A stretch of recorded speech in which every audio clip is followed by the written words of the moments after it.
Asterisk asterisk, the Treehouse of Endless Worlds, asterisk asterisk 1, breezy autumn afternoon. Max Evans was out exploring the woods behind his house, a place he had walked 100 times before but never quite noticed the way he did that day.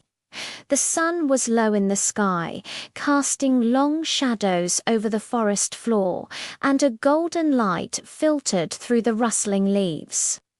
Max wasn't like most kids who stayed indoors playing video games or glued to their phones. He preferred the outdoors, climbing trees, making forts, and imagining that every patch of forest held secrets. This afternoon, however, something caught his eye, something that had always been there but somehow went unnoticed. Tucked between two massive oak trees, there was an old wooden ladder, barely visible behind thick vines. It looked like it had been there forever, yet there was something strangely inviting about it. His heart skipped a beat with curiosity. He had never seen this ladder before, and he was certain he would have noticed it before. Without a second thought, Max climbed up, his fingers brushing against the rough bark as he made his way higher. At the top of the ladder was a small, weathered treehouse. It wasn't the kind of treehouse you'd expect to find in a yard, built with wooden planks and nailed together. This one was different.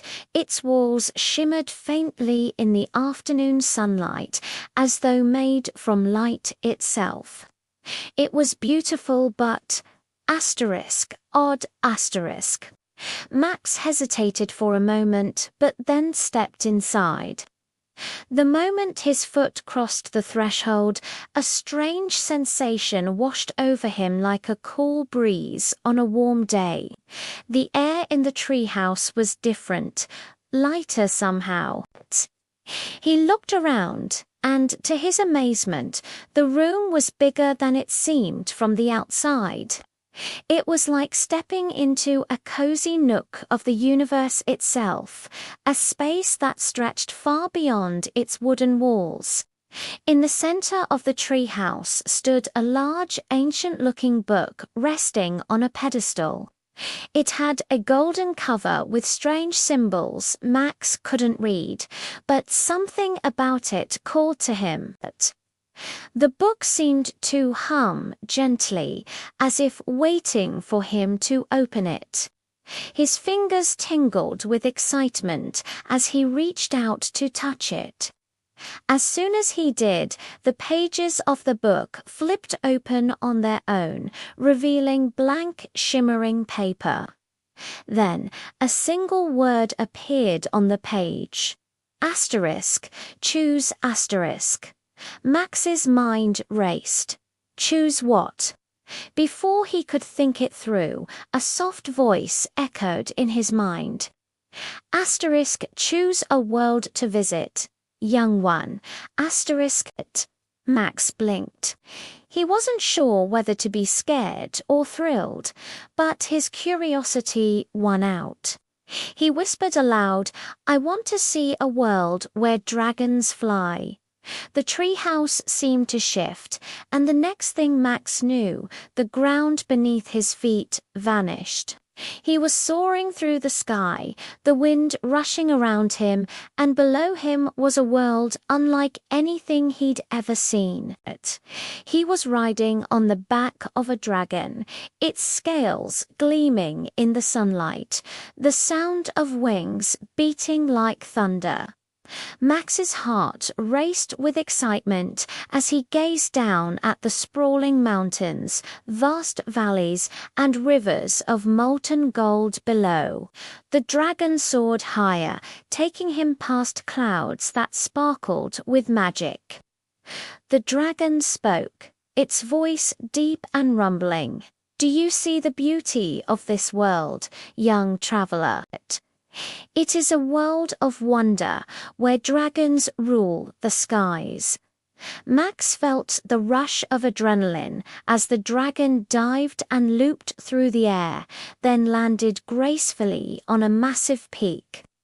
The dragon allowed Max to dismount, and as he stood at the top of the mountain, he could see the land stretching out for miles.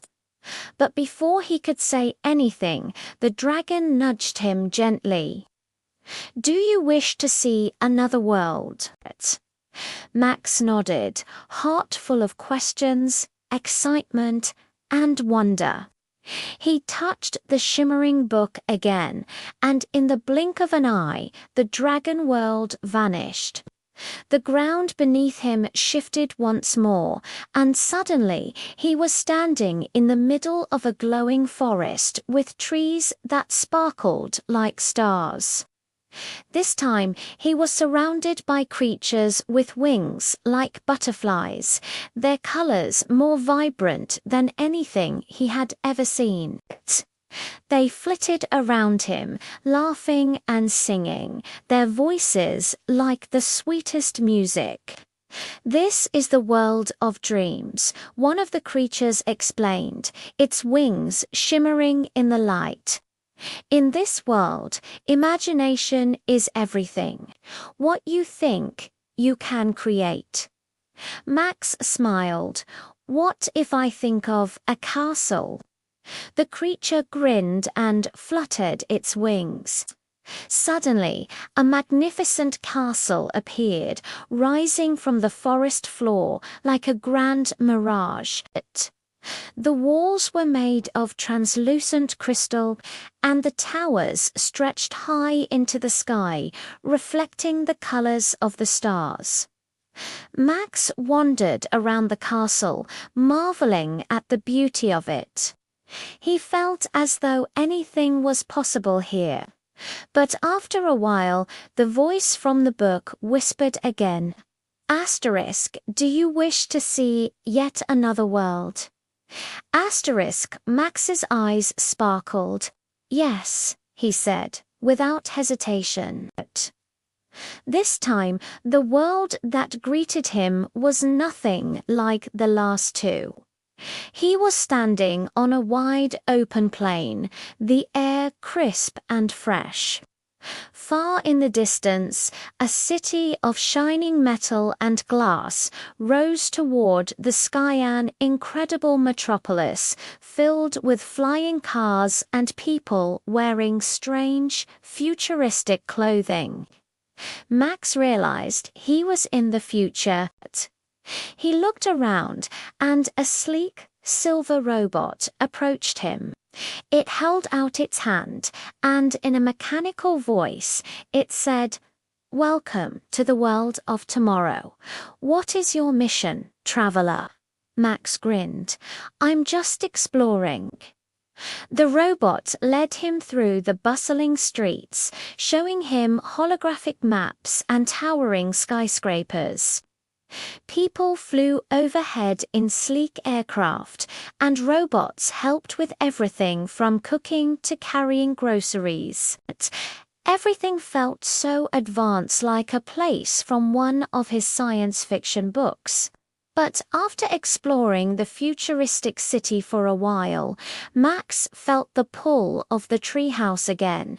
The world began to fade, and he was back in the treehouse, standing in front of the magical book, the pages now blank again. He sat down, breathing heavily, filled with wonder and excitement. He had just visited 3 completely different worlds, each one more incredible than the last. The adventure had been beyond anything he could have imagined. As the sun began to set outside, Max closed the book gently. The ladder to the treehouse stood before him just as it had when he first found it. He knew he couldn't visit those worlds every day, but the magic of the treehouse would always be there when he needed it. Max smiled to himself. He had found a secret world of endless possibilities. And no matter where he went, one thing was certain: he would never stop exploring. With a final glance at the magical treehouse, he climbed down the ladder and made his way home, his mind already filled with the adventures waiting for him tomorrow. Asterisk, asterisk, the end. Asterisk, asterisk.